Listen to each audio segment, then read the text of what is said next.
খুন ইসলামের দৃষ্টিতে এত ভয়াবহ এক কবিরা গুনাহ।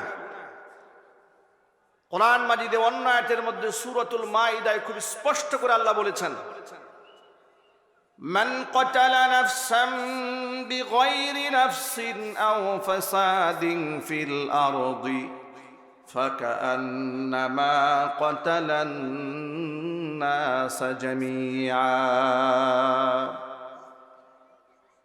বিচার বহির্ভূত অবৈধ হত্যাকাণ্ড,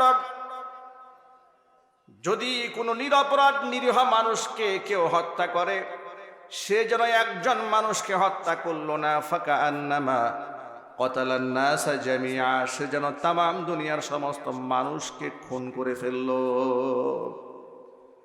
ওয়ামান আহইয়াহা, একজন মানুষকে কেউ যদি প্রাণে বাঁচিয়ে দিতে পারে, সে যেন একজনকে বাঁচালো না, ফাকান্নামা আহইয়ান নাস জামিআ, সে যেন তামাম দুনিয়ার মানুষদেরকে বাঁচিয়ে দিল। জোরে বলুন সুবহানাল্লাহ।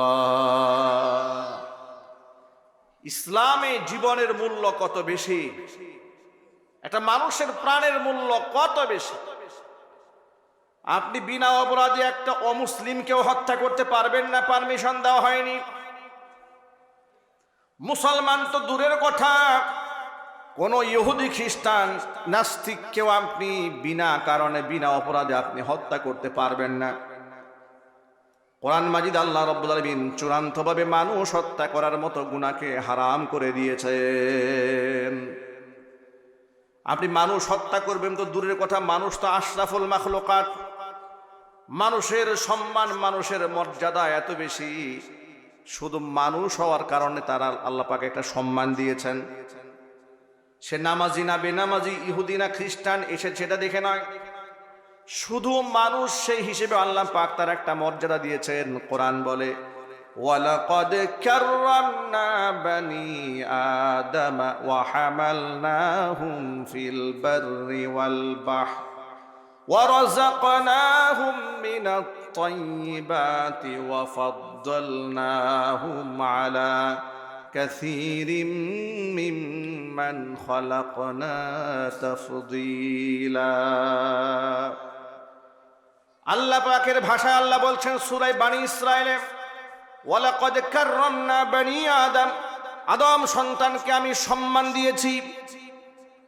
ওয়ালাকাদ কাররামনা বানি আদম, আদম সন্তানকে আমি আল্লাহ সম্মান দিয়েছি। ওয়া হামালনাহুম ফিল বাররি ওয়াল বাহরি, এদেরকে জলে স্থলে আমি আল্লাহ তাআলা পরিভ্রমণ করিয়েছি। ওয়া রাযাকনাহুম মিনাত তাইয়্যিবাত, তামাম দুনিয়ার মধ্যে একমাত্র আদম সন্তানকে আমি উত্তম রিজিক উপহার দিয়েছি।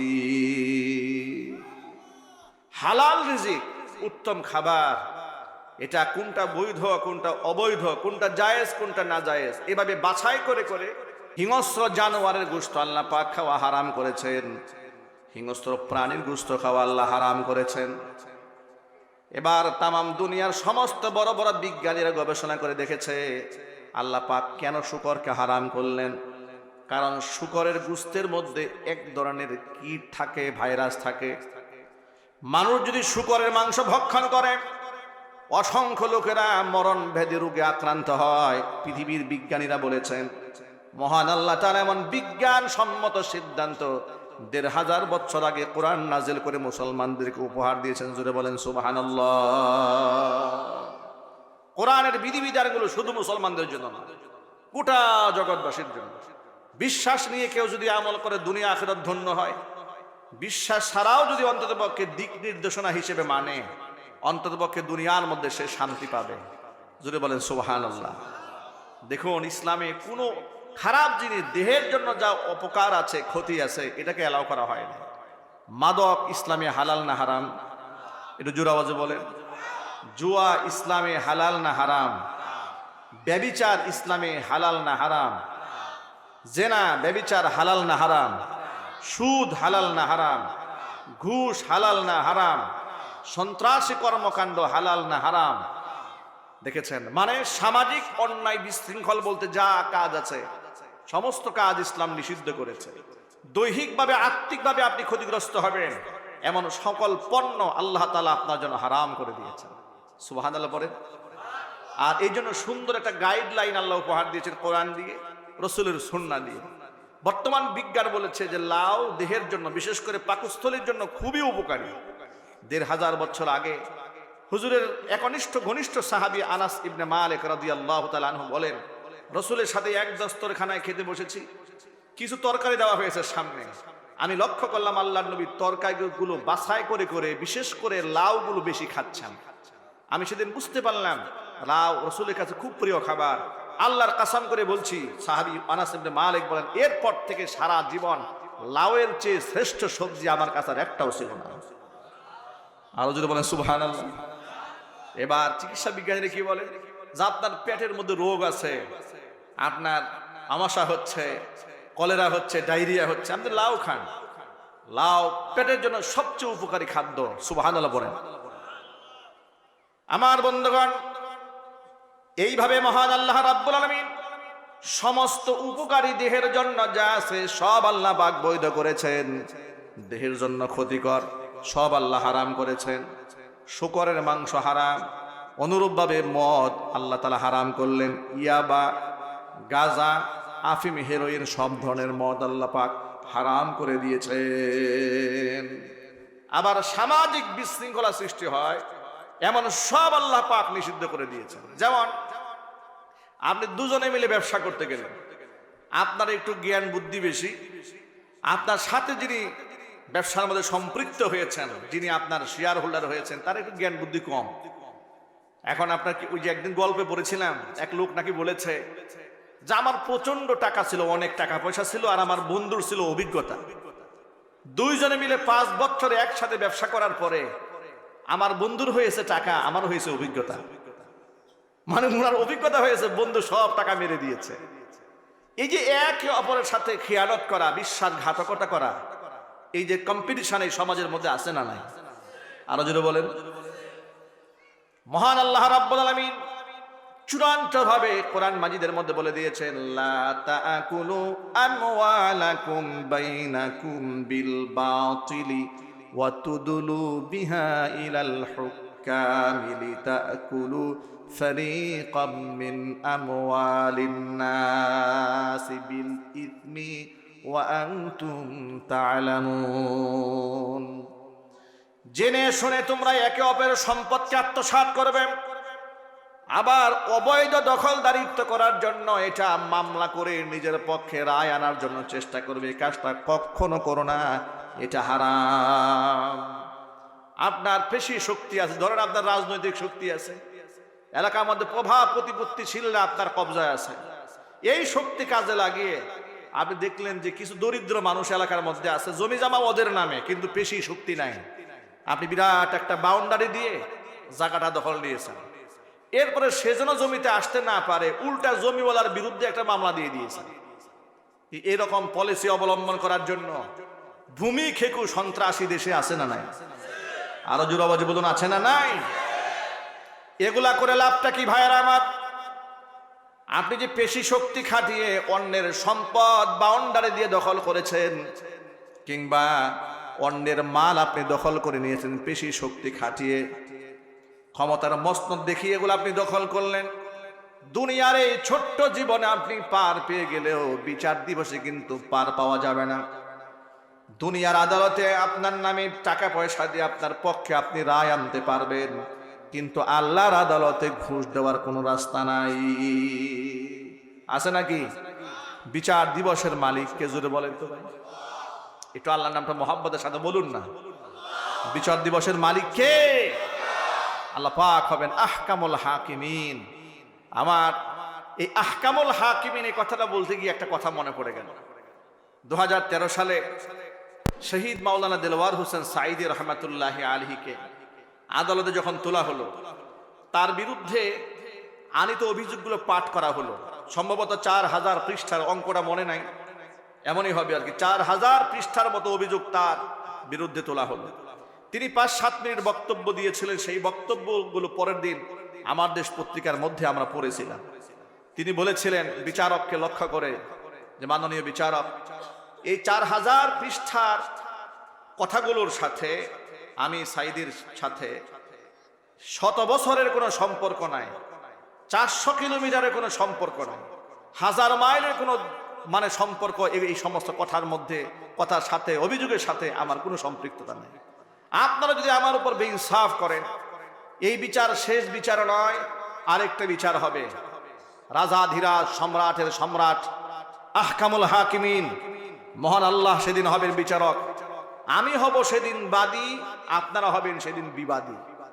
সেদিন হবে চূড়ান্ত ফয়সালা, কে হকের উপর ছিল আর কে মিথ্যার উপরে ছিল। আল্লাহু আকবার বলেন। আল্লাহর এই বান্দা দুনিয়া থেকে চলে গেছেন, কত মিথ্যা অভিযোগ তার উপর আরোপিত হয়েছে। মানুষ তাকে রাজাকার বলার চেষ্টা করেছে, যুদ্ধাপরাধী বলার চেষ্টা করেছে, তার মানহানি করার চেষ্টা করেছে, তাকে ধর্ষক হিসেবে মানুষের সামনে উপস্থাপন করার চেষ্টা করা হয়েছে। শত সহস্র মানুষের খুনের সাথে তিনি জড়িত ছিলেন বলে তাকে অভিযুক্ত করা হয়েছে। এত অভিযোগ দেওয়ার পরেও আপনারা ইনসাফের সাথে জবাব দিয়ে বলুন তো, আল্লাহর এই বান্দার মোহাব্বত মানুষের দিল থেকে কি তারা একটু কমাতে পেরেছিল? আর চিৎকার দিয়ে বলুন, পেরেছিল? এমন অবস্থা আল্লাহ পাক কোরআনের এই পাখিকে দিয়েছিলেন। তার বিরুদ্ধে যখন ফাঁসির রায়টা দিয়ে দেওয়া হয়েছিল, 200-র উপরে মানুষ অকাতরে জীবন বিলিয়ে দিয়েছিল। ঠিক না বেটি? আর যে স্বৈরাচারী খুনি একজন আলেমের সাথে এত বড় বিয়াদবি করলো, তার কদিন পূর্বে তারও ফাঁসির রায় হলো। মানুষ তো দূরের কথা, একটা কুকুরও তার জন্য জীবন দেয় নাই। কারণ মানুষের জন্য তো মানুষ জীবন দেয়, কোন জানোয়ারের জন্য তো মানুষ জীবন দেয় না। কথা ঠিক না ঠিক বলে? খুনি হাসিনা কি মানুষ? কি বলা হয় আপনাদের কাছে? মানুষ। দেখতে শুনলে মানুষের মতো, ও মানুষ না তো, নিকৃষ্ট জানোয়ার। হাজার মানুষ খুন করার পরে এখনো পর্যন্ত তার রক্ত পিপাসা মেটে নাই। এখনো আরো মানুষ খুন করতে মনে চায়, এখনো বলে নামের তালিকা তৈরি করে করে রেখেছি, প্রতিশোধ গ্রহণ করা হবে। আমার এর দেখলে ফেরাউনের ইতিহাস মনে পড়ে। ঠিক না? একজনে বলেন, ফেরাউনও একবার পানিতে চুবড়ি খাওয়ার আগ পর্যন্ত স্বীকার করে নাই আল্লাহকে। কারুনের কথা মনে পড়ে, একেবারে গলা পর্যন্ত মাটির নিচে দেবে গিয়েছিল, তখনও কারুন আল্লাহকে স্বীকার করতে চায় নাই। যখন নাক পর্যায়ে এসে নিঃশ্বাস বন্ধ হওয়া শুরু হয়েছে, তখন আল্লাহকে স্বীকার করার চেষ্টা করেছিল কারুন। ঠিক অনুরূপভাবে নমরুদের কথা দেখেন, কত আলামত দেখেছে আল্লাহ পাকের, কত নিদর্শন দেখেছে, বিশ্বাস করে নাই। যখন জাহান্নামে যাওয়ার শুরু হয়েছে, তখন ঈমান আনা শুরু করেছে। গড়গড়া শুরু হয়ে গেলে ঈমান আর কার্যকর হয় না, আর কার্যকর হয় না। ফেরাউনকে আল্লাহ মমি বানিয়ে রেখে দিয়েছেন, ফালিয়াউমা নুনাজ্জিকা বিবাদানিক লিতাকুনা লিমান খালফাকা আয়া। তোর দেহটাকে আমি বাঁচায় রাখলাম, এটাকে হাড্ডি সার করে দিলাম না, যাতে পরবর্তী প্রজন্মের জন্য নিদর্শন হয়। আমরা মহান আল্লাহর কাছে দোয়া করি, খুনি হাসিনাকেও যেন স্বৈরাচারী ফেরাউনের মতো আল্লাহ মমি বানায় রাখে, কিয়ামত পর্যন্ত মানুষ যেন দেখতে পারে এর থেকে জানেন এই বাংলার মাটিতে জন্মগ্রহণ করে নাই।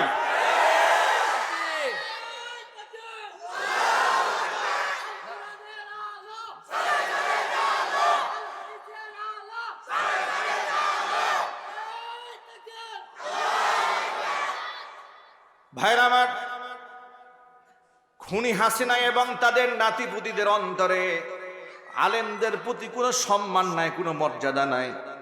আলেমদেরকে তারা শত্রু মনে করে, আলেমদেরকে তুচ্ছ মনে করে, ব্যঙ্গ এবং বিদ্রুপ করে আলেমদের সাথে। কথা ঠিক কিনা বলেন? সাধারণ মানুষের রক্তের তো কোনো দাম নাই। যে সমস্ত মানুষদের চেহারা দেখলে লোকেরা নিজেকে ধন্য মনে করে, যাদের হাতের সাথে হাত মিলালে লোকেরা সারা জীবন নিজেকে ইতিহাসের পাতায় নাম লেখাতে চায়, ছবিটা ফেসবুকে আপলোড করে রাখে যে হক্কানে আলেমে সাদাবার মুসাফা হয়েছিল। ঠিক না? বেরিয়ে বলেন, যে সমস্ত আলেমদেরকে এই দেশের সাধারণ মানুষ এত মহব্বত করে, এত সম্মান করে, জীবনের চেয়ে বেশি মূল্যায়ন করে যে আলেমদেরকে, সেই আলেমদেরকেই যখন স্বৈরাচারী খুনি হাসিনার দাম দেয় না, তো সেখানকার আপনি খালি আব্দুল্লাহর কোনো মূল্য আছে হাসিনার কাছে? কথা বলেন, মূল্য আছে? হাসিনার কাছেও আলেমের মূল্য নাই। হাসিনা সাঙ্গ পাঙ্গ যেগুলো আছে এদের কাছেও আলেমদের কোনো মূল্য নেই। ঠিক না? বলে তার একটা প্রমাণ দেই। 1974 সালে 71 সালে দেশ স্বাধীন হলো, 54 বছর হয়ে গেল। মহান আল্লাহ তাআলা আমাদেরকে একটি স্বাধীন সার্বভৌম রাষ্ট্র দিয়েছেন। স্বাধীনতার যুদ্ধে যারা দেশপ্রেম নিয়ে ইমানের সাথে লড়াই করেছেন, আল্লাহ পাক তাদেরকে শহীদের মর্যাদা দান করেন।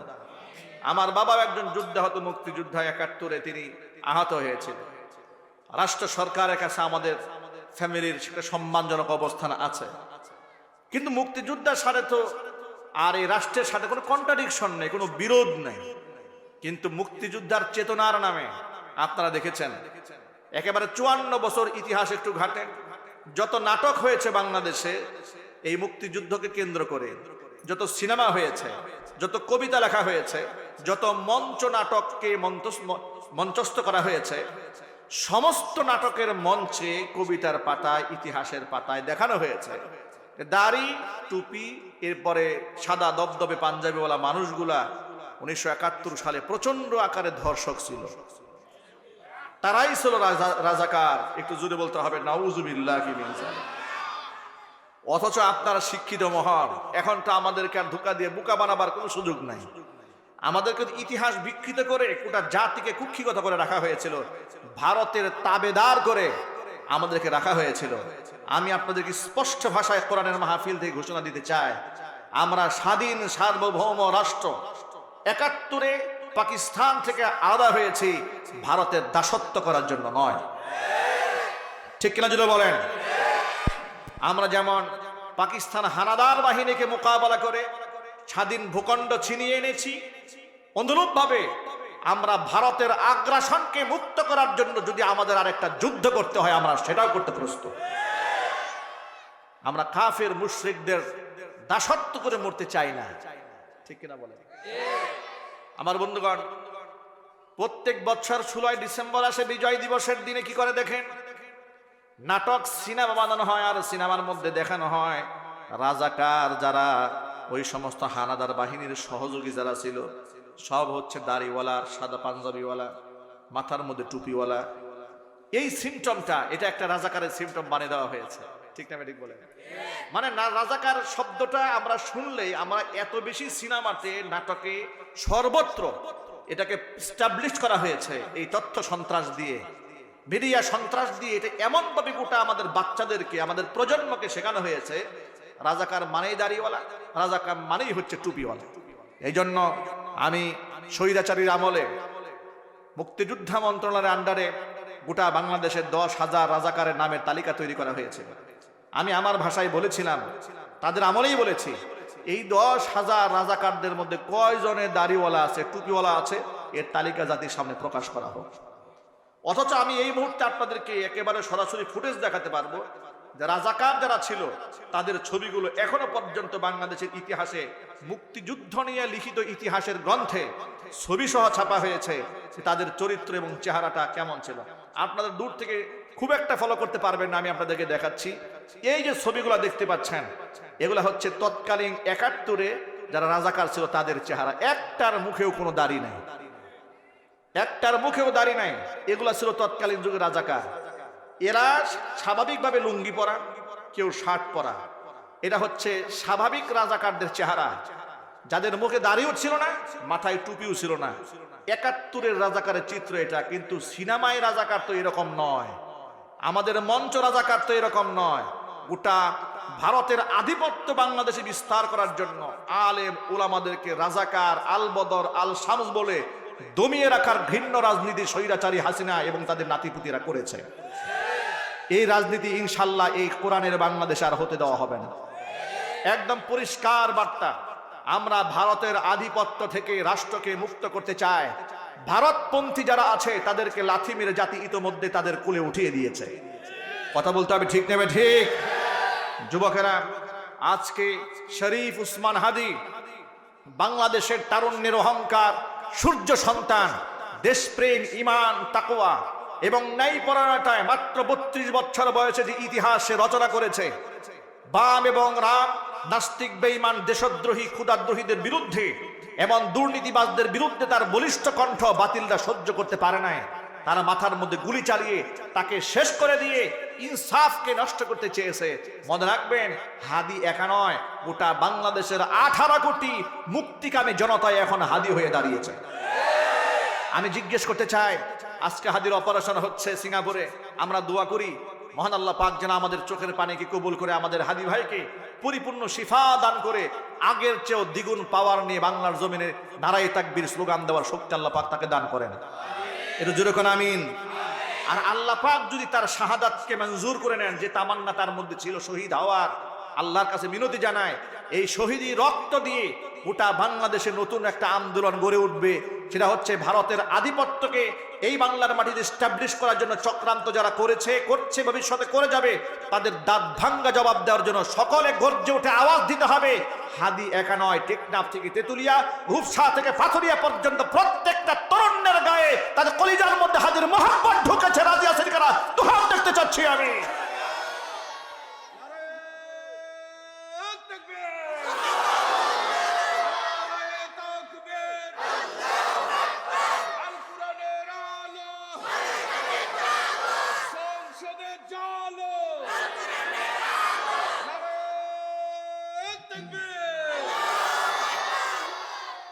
আমার ভাইয়েরা, এই সমস্ত সন্ত্রাস এবং খুনিদের কাছে মানুষের জীবনের কোনো মূল্য নাই, কিন্তু ইসলামে মানুষের জীবনের মূল্য আছে না নাই?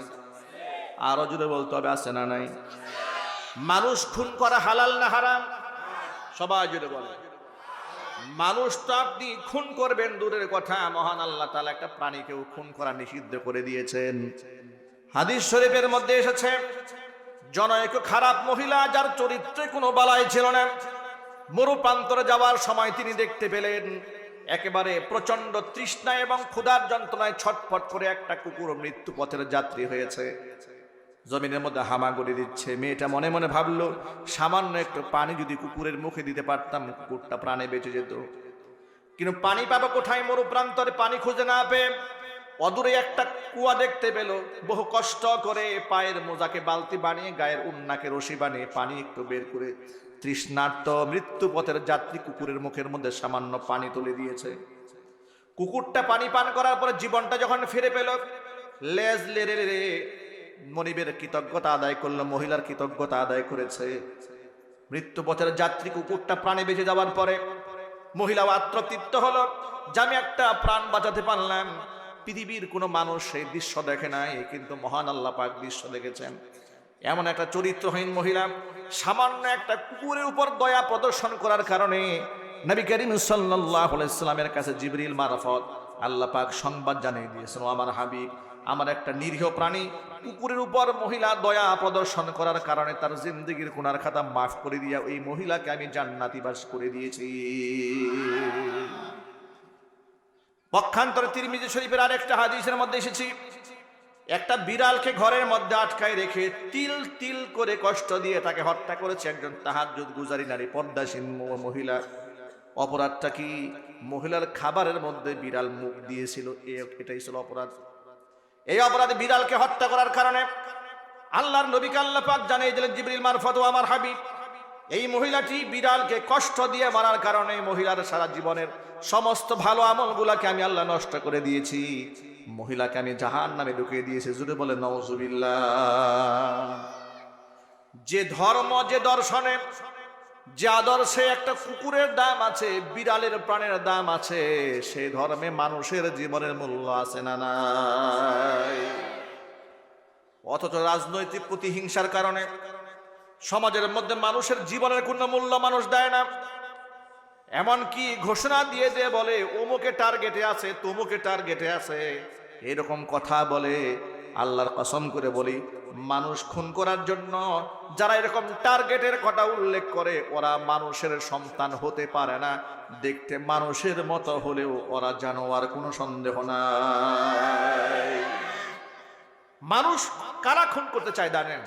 যারা আদর্শ দিয়ে টিকতে পারে না, যারা বুঝে যায় যে এর সততার সামনে দাঁড়াবার যোগ্যতা আমার নাই, ওর ইনসাফের সাথে আমার যোগ্যতা নাই দাঁড়াবার, ঠিক না? ঠিক যদি বলেন, তখন চেষ্টা করে এর খুন করে আমি ওই আসনটা দখল করতে চাই। সামনে নির্বাচন আসতেছে, আর বাকি আছে কতদিন? বাকি আছে 2 মাসের মতো বাকি আছে। এই যে 2 মাস বাকি আছে, নির্বাচন কমিশনের পক্ষ থেকে ঘোষণা করা হয়েছে নির্বাচনের তফসিল। ইতোমধ্যে দেখেছেন উসমান হাদিকে গুলি করার পরে প্রধান নির্বাচন কমিশনার বললেন যে তফসিল ঘোষণার পরে এরকম দুই একটা খুন খারাপি হতেই পারে, এটা একটা বিচ্ছিন্ন ঘটনা, নাউজুবিল্লাহি মিন যালিক। এবং তিনি বলেছেন অত্যন্ত হাসতে হাসতে, উপহাসের সুরে বলেছেন, যে নির্বাচন কমিশনার কাছে খুন খারাপি কোনো ঘটনাই না, এর নেতৃত্বে বাংলাদেশের সুষ্ঠু নির্বাচন হবে, এটা তো পাগলেও বিশ্বাস করতে পারে না। কথা ঠিক নেবে ঠিক? এই নির্বাচনের কমিশনের আন্ডারে আমি কেমনে একটা সুষ্ঠু নির্বাচন চিন্তা করেন। যে লোক বলে তফসিল ঘোষণার পরে তো দুই একটা খুন খারাপি হইতেই পারে, এগুলো আগেও হয়েছে, এখনো হচ্ছে। যারা খুনকে ছোট করে দেখে এদেরকেও তো আমরা মানুষ মনে করি না। এই নির্বাচন কমিশনার তো যোগ্য নয়, এ তো অযোগ্য ব্যক্তি, তার ব্যাকগ্রাউন্ড চেক করা উচিত। কথা বলতে হবে ঠিক নেবে ঠিক? জাতির কাছে নিঃশর্ত ক্ষমা ভিক্ষা চাওয়া উচিত এই লোকের। এমন বেয়াদবিমূলক কথাবার্তা বলে কি করে? মানুষের রক্তের বিরাট মর্যাদা ইসলামে। এবার আপনাকে হাদিস থেকে একটা রেফারেন্স শোনাই। বিদায় হজের ভাষণে ১৬ লক্ষ সাহাবীর সামনে আল্লাহর নবী দাঁড়িয়ে বললেন, বিরাট খুতবা দিয়েছেন, তার মধ্যে আংশিক একটা অংশ হচ্ছে ইন্না দিমাআকুম ওয়া আমওয়ালাকুম ওয়া আ'রাদাকুম হারামুন আলাইকুম কাহুরমাতি ইয়াউমিকুম হাযা ফি শাহরিকুম হাযা ফি বালাদিকুম হাযা। নবীজি বলেন, নিশ্চয় তোমাদের একে অপরের জান, ইন্না দিমাকুম একে অপরের রক্ত, ও আমওয়ালাকুম একে অপরের সম্পদ, ও আ'রাদাকুম এবং একে অপরের সম্মান, হারামুন আলাইকুম তোমাদের জন্য হারাম। কেমন হারাম? কাহুরমাতি ইয়াউমিকুম হাযা এই দিনটা যেমন হারাম, এই মাসটা যেমন হারাম, এই শহরটা যেমন তোমাদের জন্য হারাম। হারাম মানে সম্মানিত, হারাম মানে কি? সম্মানিত। যে আমরা বলি হারাম শরীফ, কি বলি যদি বলেন? এই যে হারাম মাস, যে মাসে অবৈধ কাজ করা নিষিদ্ধ, এই মাসের সম্মানটা যেমন, দিনের সম্মানটা যেমন, এই শহরের সম্মানটা যেমন, একে অপরের কাছে একে অপরের জানটাও ঠিক তেমনই সম্মানিত, তার সম্পদ তেমন সম্মানিত, তার সম্মানটাও তেমনই সম্মানিত। তোমরা কারো জানের ক্ষতি করতে পারবে না, মালেরও ক্ষতি করতে পারবে না, তোমরা একে অপরের সম্পদ যেমন নষ্ট করতে পারবে না হারাম, একে অপরের সম্মান হানিও করতে পারবে না, সেটাও হারাম।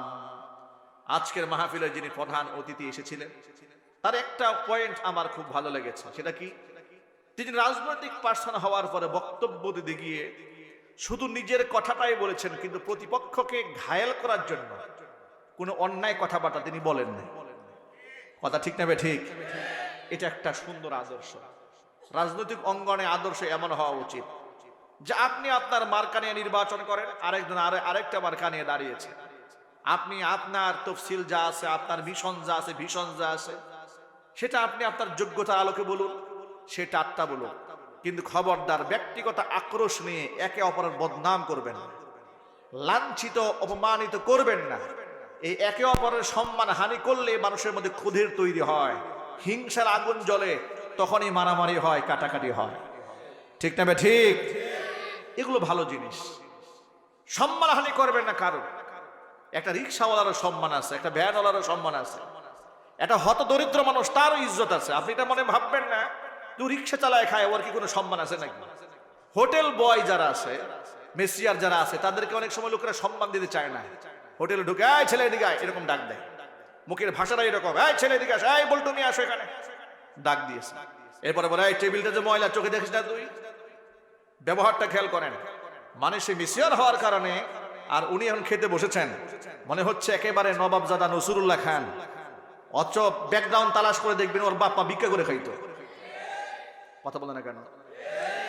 হয়তো দুদিন আগেও কৃষি কাজ করেছে, নিম্নমানের কাজ করেছে, রাস্তাঘাটে কামলা দিয়ে খেলেছে, হঠাৎ করে জায়গা জমির দাম বেড়েছে, পয়সাওয়ালা হয়ে গেছে, জমি বিক্রি করে গাড়ি একটা চড়ে সানগ্লাস একটা কপালের মধ্যে উঠাই নিয়ে এসে চোখেও দেয় নাই। এরপরে পায়ের উপর পা তুলে ধমক দিয়ে বসছে, রিক্সাওয়ালাকে থাপ্পড় দিয়ে বসছে, অটোওয়ালারে। মেজাজ কত গরম, হেডাম কত শরীরে, শক্তি কত বেটা। গার্মেন্টস শ্রমিকের গায়ে হাত তুলে বলেছে, কথা একটা হয়েছে, একটা এদিক সেদিক হয়েছে, ব্যাস এর গায়ে থাপড়ানো শুরু। 5 আগস্ট এরপরে একটা সুযোগ আল্লাহ পাক আমাদের হাতে দিয়েছেন, আমরা স্বৈরাচারী কায়দার আর রাষ্ট্র পরিচালিত হতে দেব না ইনশাআল্লাহ। একদম ক্লিয়ার বক্তব্য, আমাদের পরিষ্কার বক্তব্য। স্বৈরাচারী হাসিনা এবং তাদের নাতিপুতিরা যেভাবে দেশ চালিয়েছে, আমরা সেভাবে এই রাষ্ট্র আর চালাতে দেব না। কোন চান্দাবাজদের হাতে আমরা রাষ্ট্র ছেড়ে দেব না। কোন গুন্ডা মাস্তানদের হাতে, ওই যে 10টা গুন্ডা 20টা হুন্ডা, এগুলা দিয়ে আপনারা পুরা ময়দান দখল করে নির্বাচন যেমন খুশি তেমন করবেন, এটা আমরা এই দেশে করতে দেব না। এদেশের সাধারণ জনতা পর্যন্ত এখন তাওহীদি জনতার হাতে হাত রেখেছে। এটা ইনসাফের বাংলাদেশে আমরা গড়ে তুলব। যত প্রতিবন্ধকতা সামনে আসুক না কেন, উসমান হাদির মতো বুক টান টান করে আমরা দাঁড়াই যাব। রাজি আছেন ইনশাল্লাহ? আপনারা কারা কারা আছেন? তো হাত দেখতে চাচ্ছি। আল্লাহ কবুল করেন, জোরে করেন আমিন। আমার প্রিয় ভাইরা, এজন্য বলি, আমাদের রক্তের মূল্য আছে, আমাদের জীবনের মূল্য আছে, আমাদের সম্পদের মূল্য আছে, আমাদের সম্মানের মূল্য আছে। আমরা কেউ কাউকে অসম্মান করব না, আমরা কেউ কাউকে ছোট করে দেখব না, অহংকার প্রদর্শন করব না। কারণ অহংকারের মালিক তো আমি নই, অহংকারের মালিক কে? ওয়ালাহুল কিবরিয়া ও মা ফিস সামাওয়াতি ওয়াল আরদি, আসমান জমিনে অহংকারের একমাত্র মালিক আল্লাহ রাব্বুল আলামিন। কিসের অহংকার আপনার আমার? কিসের অহংকার? সুস্থতার অহংকার। একটা রোগ হলে, একদিন ডায়রিয়া হলে, কলেরা হলে একেবারে চিট ফটাং হয়ে শুয়ে থাকতে হবে আপনার মহাখালী গিয়ে। ঠিক না বেরিক জুড়ে বলেন? একটা অ্যাক্সিডেন্ট হয়ে গেলে পা উল্টা করে ঝুলাইয়া পঙ্গু হাসপাতালে ঝুলাই রাখবে আল্লাহ তাআলা। ঠিক না বেরিক জুড়ে বলেন? কিসের অহংকার ভাই? আল্লাহ পাক যেন এই অহংকার থেকে আমাদেরকে মুক্ত করে দেন, জোরে কোন আমিন। আল্লাহ পাক যেন আমাদের সন্তানদেরকে হাফেজ কোরআন, আলেমে দ্বীন বানাবার তৌফিক দান করেন। এইখানে হিফজখানা, ছেলে মাদ্রাসা আছে, মেয়েদের মাদ্রাসাও আছে, মহিলা মাদ্রাসা আমাদের বাচ্চাদেরকে আমরা দেই, যাতে করে এই অসভ্য সমাজের মধ্যে আমার বোনটা, আমার মেয়েটা, আমার স্ত্রীটা আবেদা হতে পারে, জাহেদা হতে পারে। আমার মেয়েটা যেন ধর্ষিতা না হয়, চরিত্রহীন না হয়, আমার মেয়েটা যেন টিকটকার না হয়। ঠিক না বেরিক জোরে বলেন? আমার মেয়েটা টিকটকার সেলিব্রিটি হবে না। আমার মেয়ে ফলো করবে উম্মুল মুমিনিন মা আয়েশা সিদ্দিকা রাদিয়াল্লাহু তাআলা আনহাকে, মা খাদিজাতুল কুবরা রাদিয়াল্লাহু তাআলা আনহাকে আমার মেয়েটা ফলো করবে, আমার স্ত্রীটা ফলো করবে। এই সমাজটা আলোকিত হবে। আমাদের মেয়েদের গর্বে শাহজালাল ইয়ামানি জন্মগ্রহণ করবে, শাহপরাণ জন্মগ্রহণ করবে, খান জাহান আলী রহমাতুল্লাহি আলাইহি জন্মগ্রহণ করবে, তিতুমীর রহমাতুল্লাহি আলাইহি জন্মগ্রহণ করবে, হাজী শরিয়তুল্লাহ রহমাতুল্লাহি আলাইহির মতো টাটকা ইমামদার জন্মগ্রহণ করবে। ঠিক কিনা বলেন? আমরা আমাদের ছেলেদেরকেও হাফেজ কোরআন বানাবো, আলেমে দ্বীন বানাবো, সাথে সাথে আমাদের মেয়েদেরকেও আমরা দ্বীনের আলো থেকে বঞ্চিত করতে চাই না। মহান আল্লাহ রাব্বুল আলামিন যেন আমাদের সন্তানদেরকে দ্বীনের জন্য কবুল করেন, আমিন। ওয়া আখিরু দাওয়ানা আনিল হামদুলিল্লাহি রাব্বিল আলামিন। ওয়াসসালামু আলাইকুম।